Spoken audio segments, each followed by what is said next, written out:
The first time Ambassador Zurek witnessed a human falling asleep, she nearly triggered a galactic incident.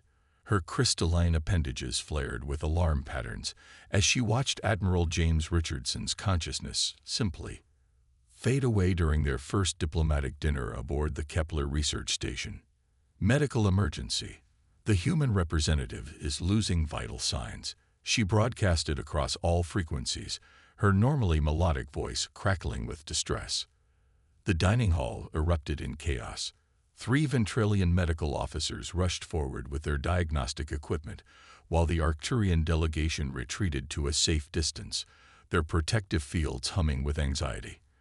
Only Dr. Van Razik, the station's chief xenobiologist, maintained his composure, his forearms raised in a calming gesture. Ambassador Cathal, please, his gravelly voice cut through the panic. The Admiral is merely sleeping. This is normal for their species.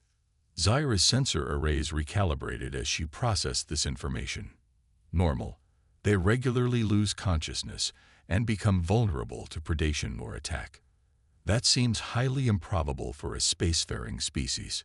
The other human present, Dr. Isabella Patel, tried to suppress her amusement. Actually, we do this every day, usually for about 8 hours at a time. We call it sleep, and without it, we die. The silence that followed was profound enough that one could have heard a photon drop. Dr. Razik's upper eyes blinked rapidly while his lower ones remained fixed on the sleeping Admiral. Fascinating. And this is universal among your species. Universal and absolutely necessary, Isabella confirmed, adjusting her research tablet. In fact, this might be a perfect opportunity for some impromptu research. Would you be interested in observing the process? What began as a diplomatic faux pas transformed into the most significant xenobiological study in recent galactic history. Over the next several hours, the assembled alien scientists watched in wonder as Admiral Richardson cycled through various sleep stages. Look at these neural patterns, Dr. Razik muttered, his specialized equipment hovering over the Admiral's head. It's as if portions of his consciousness are exploring alternate realities. Zyra moved closer, her crystalline form refracting the soft light of the medical bay. You mean their minds fragment during this state? Not exactly, Isabella explained, pulling up comparative brain scans. We call this REM sleep, rapid eye movement. It's when most of our dreaming occurs. Our minds process information, consolidate memories, and sometimes create entire worlds within themselves. The alien scientists exchanged troubled looks. The concept of voluntarily entering an altered state of consciousness was disturbing enough, but the idea that humans required it for survival challenged everything they thought they knew about sentient evolution. But surely this makes your species incredibly vulnerable, Zyra insisted. How did you survive your evolutionary period with such a critical weakness? Admiral Richardson chose that moment to stir, his eyes fluttering open. Not a weakness, Ambassador, he said with a knowing smile, having caught the tail end of the conversation. It's one of our greatest strengths. The Admiral sat up, looking remarkably refreshed. While we sleep, our minds don't just shut down. They transform. We process complex problems, regulate emotions, and sometimes even glimpse solutions that our waking minds couldn't conceive. Every human spends years of their life in this state, practicing the art of experiencing the impossible. Dr. Razik's medical instruments hummed as they analyzed the Admiral's post-sleep vitals. Remarkable. Your neural plasticity has actually increased after this period of unconsciousness. It's as if your mind has been upgraded. In a way, it has, Isabella added. Sleep allows us to integrate our experiences, strengthen our memories, and even enhance our creativity.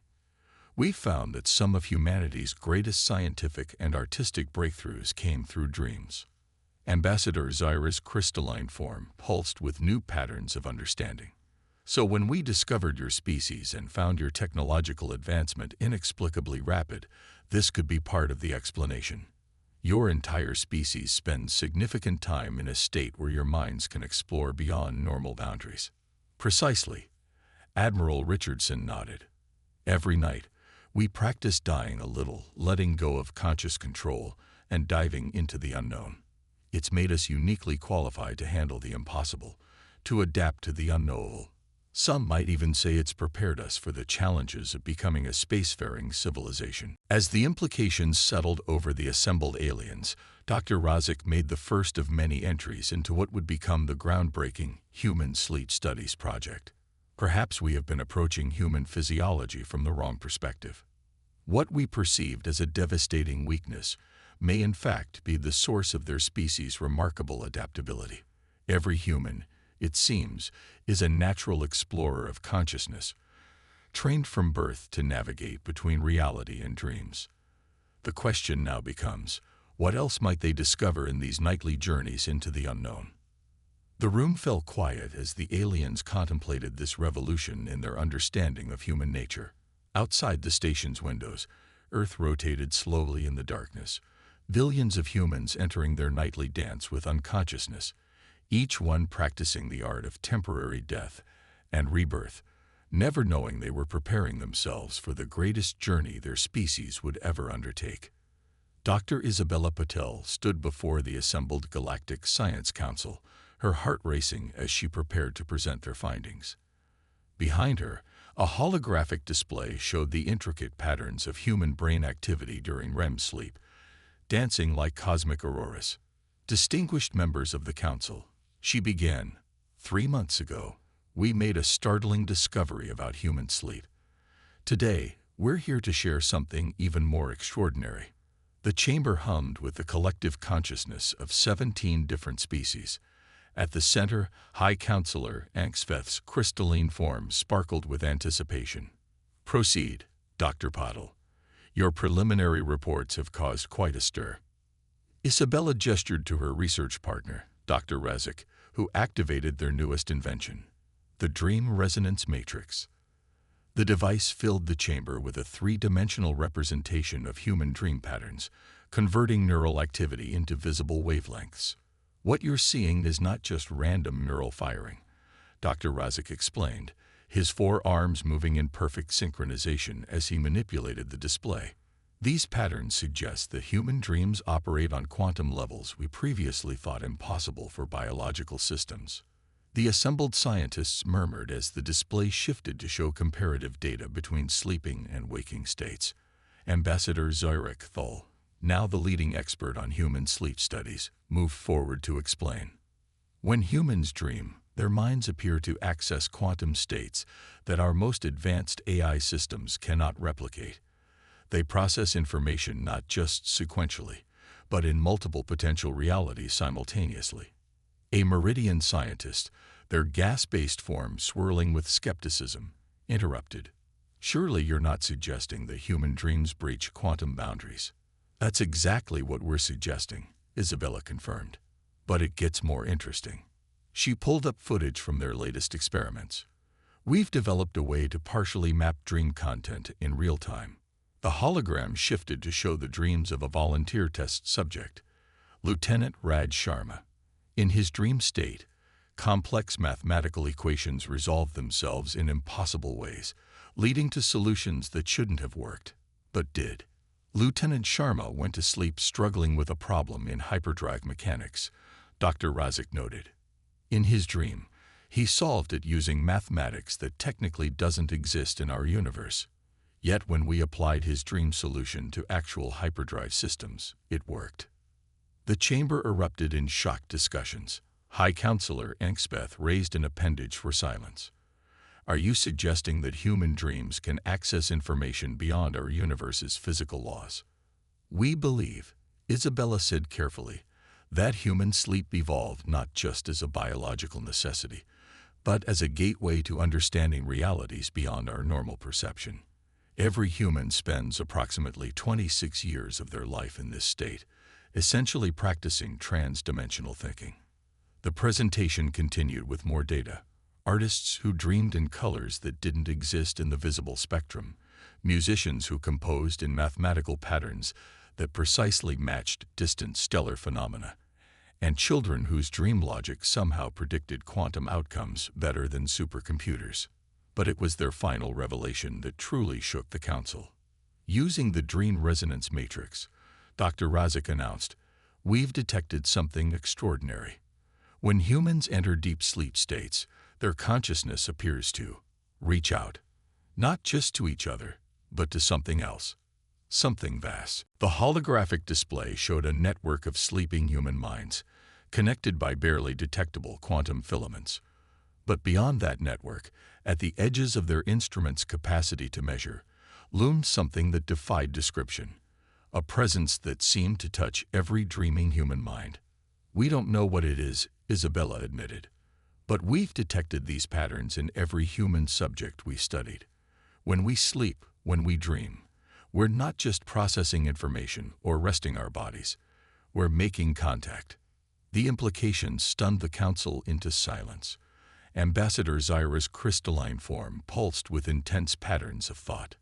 If this is true, then humanity's weakness may be its greatest discovery. "You've been touching the unknown every night since your species evolved consciousness."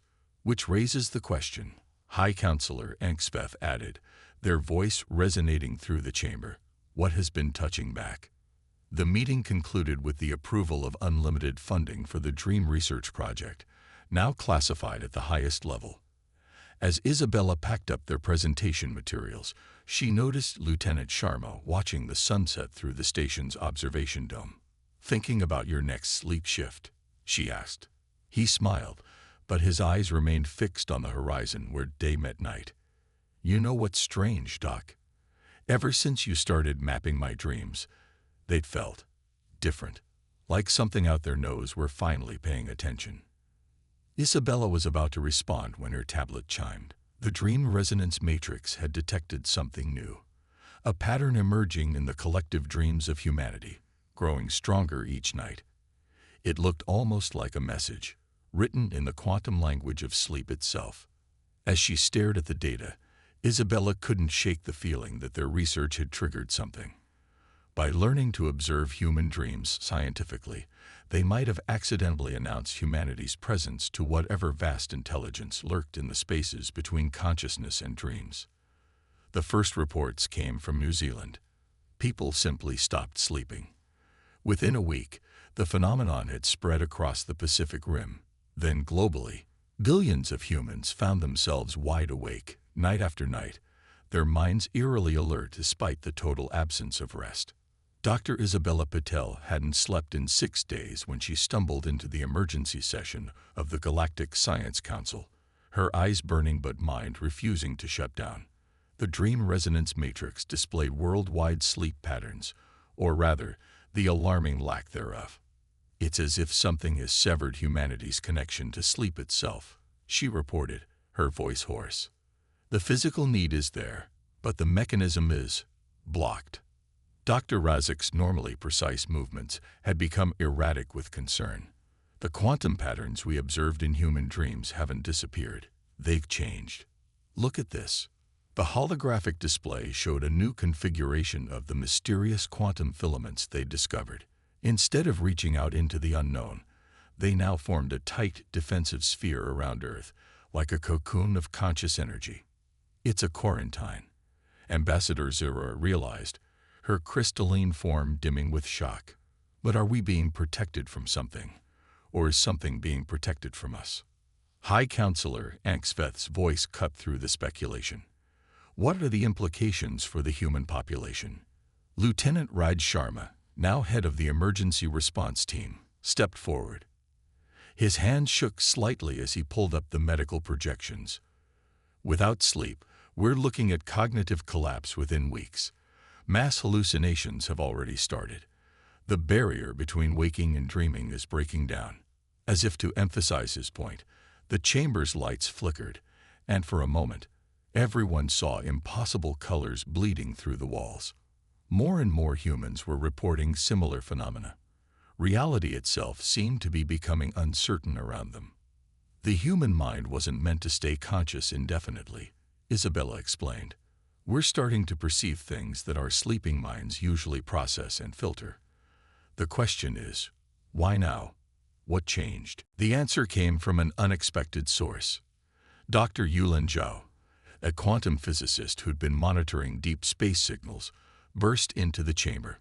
Despite the sleep crisis, her eyes were bright with excitement. "We found it," she announced, sending her data to the main display. "The quantum barrier around Earth. It's responding to something. A signal, unlike anything we've ever detected." The display showed an approaching wave of energy, moving through subspace in patterns that exactly matched those found in human dreams. But these were vast, organized, intentional. "They found us," Raj whispered. "Whatever we've been connecting to in our dreams, it's coming here." The implications hit the council like a physical force. Humanity's nightly journey into unconsciousness hadn't just been about rest or neural processing. It had been preparation, training. Every human on Earth had spent years practicing contact with something beyond normal space-time. The sleep crisis isn't an attack, Isabella realized, her exhausted mind finally putting the pieces together. It's metamorphosis. Like a butterfly in a cocoon, humanity is being forced to remain conscious through our own transformation. Dr. Razak's instruments detected a new phenomenon. The quantum barrier around Earth was beginning to pulse in rhythm with the approaching signal. And in humans worldwide, brain activity was synchronizing to the same frequency. "We need to make a decision," High Counselor Ankspeth announced. "Standard protocols for first contact with an unknown intelligence call for immediate quarantine and defensive measures." But Ambassador Zira moved to the center of the chamber, her crystalline form emanating patterns of profound understanding. "This isn't first contact," she said softly. "This is reunion.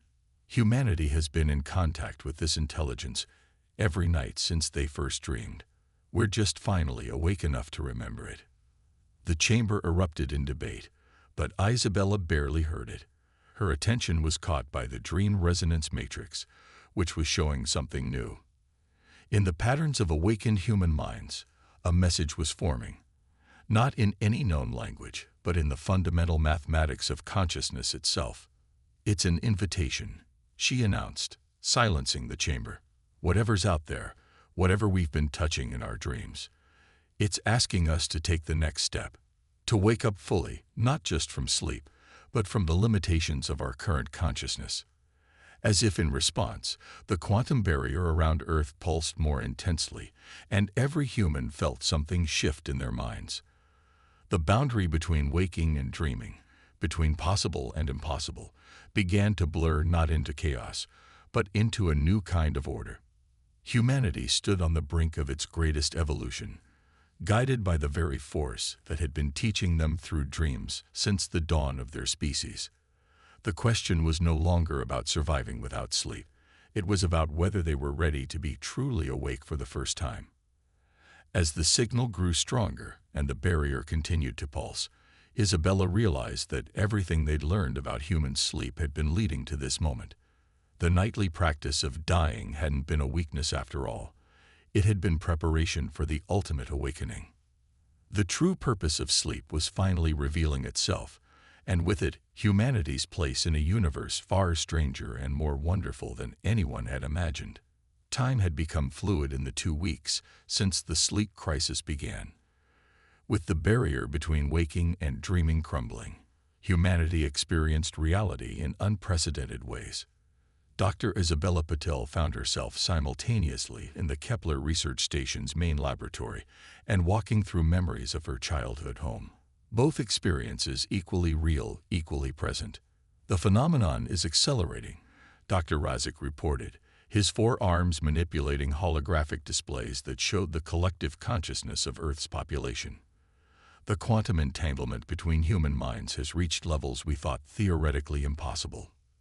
Lieutenant Raj Sharma, who hadn't slept in 15 days, watched his own hand phase through solid matter. "We're not breaking down," he said with unexpected clarity. "We're breaking through." The dream resonance matrix had evolved beyond its original purpose, now showing not just patterns of sleep and consciousness, but layers of reality itself. Humanity was no longer just observing other dimensions. They were beginning to inhabit them. Ambassador Zyra's crystalline form vibrated with intense patterns of concern and wonder. Your species is achieving in weeks what most civilizations spend millennia attempting: the ability to perceive and navigate multiple dimensions of reality simultaneously. Because we've been practicing all along, Isabella finished the thought. Every night, every dream, was training for this moment. Dr. Yulin Zhou burst into the laboratory, her form flickering between physical presence and something more ethereal. The signal. It's not just coming toward Earth anymore. It's coming from within us. The main display shifted to show a startling visualization. Every human mind was now emanating the same complex patterns they detected approaching from deep space. The barrier around Earth wasn't keeping something out. It was containing an emergence. We are becoming them, Dr. Razik realized, all four eyes wide with understanding. Or perhaps we always were them. High Counselor Ankspeth called an emergency session of the Galactic Science Council, but this time the chamber existed in multiple dimensional states simultaneously. Alien representatives found themselves struggling to perceive their human colleagues, who shifted between physical form and pure conscious energy. The human practice of periodic death, sleep, wasn't just biological necessity, Isabella explained, her voice resonating across multiple planes of existence. It was an echo of our true nature. We're not meant to be bound to a single dimension of consciousness. The dream resonance matrix revealed the truth they'd been approaching all along. Humanity's consciousness was naturally multidimensional. Sleep hadn't been a shutdown or reset. It had been a glimpse of their actual state of being. The approaching signal wasn't an alien intelligence. It was humanity's own higher dimensional awareness, calling them home. Lieutenant Sharma, now more energy than matter, demonstrated by consciously shifting between states of being. The barrier isn't a quarantine. It's a chrysalis. We're not just waking up from sleep. We're waking up from the dream of being purely physical beings. Around the Earth, billions of humans were making the same discovery. The inability to sleep had forced them to confront their true nature. What seemed like hallucinations were actually perceptions of reality beyond the physical dimension. The boundary between dreaming and waking hadn't dissolved. It had never really existed. But why now? Ambassador Zira asked, her crystalline form struggling to track the humans as they phased between dimensions. Why this moment in your species' evolution? Dr. Yulin Zhou, her consciousness expanding beyond the confines of space-time, accessed knowledge that seemed to come from everywhere and everyone at once. The galaxy is changing, she announced. The barriers between dimensions are thinning. Reality itself is evolving, and humanity was seated here precisely for this moment, Isabella finished, understanding flooding through her multidimensional awareness. We're not just adapters or explorers. We're transformers. Through us, physical reality and dream reality can merge without collapsing. The dream resonance matrix displayed one final revelation. The quantum patterns of human consciousness matched exactly with the fundamental structure of space-time itself. Humanity wasn't just accessing other dimensions. They were the bridge between them. Dr. Razik, watching his human colleagues evolve before his eyes, made his final entry in the research logs. We thought we were studying human sleep. Instead, we were witnessing the awakening of a species that had been dreaming itself into existence all along. The true question isn't why humans need sleep. It's why they ever believed they were fully awake. As the barrier around Earth pulsed with increasing intensity, humanity stood on the brink of full awakening. Their long practice with the art of conscious transformation, which they had mistaken for sleep, had prepared them to become conscious architects of reality itself. The signal from deep space was growing stronger, or perhaps humanity was finally strong enough to fully receive it. Either way, the final stage of awakening was approaching, and with it, a revelation that would reshape not just humanity's understanding of themselves, but the very nature of consciousness in the universe. On the 21st day without sleep, humanity transcended. The quantum barrier around Earth had become a shimmering aurora of consciousness, visible across all dimensions of reality. In the Kepler Research Station, now existing simultaneously in multiple planes of existence. Dr. Isabella Patel watched as the final transformation began. The signal, Dr. Yulin Zhao announced, her form now a complex matrix of light and thought. It's not just reaching us anymore. It's responding to us. We're completing a circuit that's existed since the first human dreamed.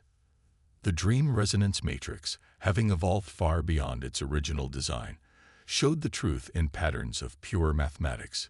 Humanity's consciousness was unfolding like an infinite fractal, each awakened mind becoming a node in a vast network that stretched across dimensions. We were never meant to be singular beings, Lieutenant Raj Sharma realized, his consciousness expanding to touch the edges of reality itself. Sleep wasn't an off switch, it was a door. A door we've been learning to walk through since our species began. Dr. Razik, struggling to perceive his human colleagues as they shifted through states of being that his four eyes couldn't fully process, monitored the transformation with a mix of awe and scientific precision. The energy patterns, they're identical to those found in the earliest human cave paintings, in your oldest myths, in every story your species has ever told about gods and higher realms. Ambassador Zyra's crystalline form resonated with sudden understanding. "You've been leaving yourselves messages," she whispered. "Every dream, every myth, every inexplicable human intuition. They were memories of your true state, bleeding through." The signal from deep space reached its crescendo, and with it came the final revelation. It arrived not in words or images, but in pure understanding, flooding through the collective consciousness of humanity. They saw their own history from outside of time. They were the dreamers, a race of multidimensional beings who had volunteered to be bound into physical form. Earth was not their prison but their training ground, a place where they could learn to bridge realities by practicing death and rebirth every night through sleep. "The physical universe is evolving," Isabella explained, her consciousness touching the edges of understanding that had always been just beyond humanity's grasp. Reality itself is becoming more complex, more interconnected. It needs conscious beings who can navigate between states of existence, who can dream new realities into being while maintaining the integrity of the old. High Counselor Angspeth, watching as humanity transformed, finally understood the true significance of their presence in the galaxy. "You're not just explorers or diplomats," they realized. "You're midwives to reality itself." The barrier around Earth pulsed one final time, and with it, humanity's transformation completed. They remained physical beings, capable of walking in the solid world, but they were also something more, conscious bridges between dimensions, able to perceive and interact with all layers of reality simultaneously. Dr. Yulin Zhao, her consciousness now able to read the quantum structure of space-time itself, saw the pattern of humanity's purpose written into the very fabric of existence. "We're not the only ones," she announced. "There are others like us, scattered across the cosmos, all practicing their own forms of awakening. We're part of a network, a system for reality's evolution."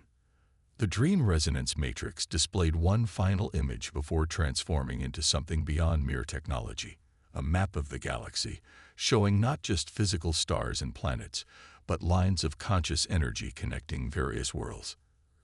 Earth was a nexus point, a place where multiple dimensions of reality intersected naturally. "This is why we sleep," Isabella said, understanding flooding through her expanded awareness.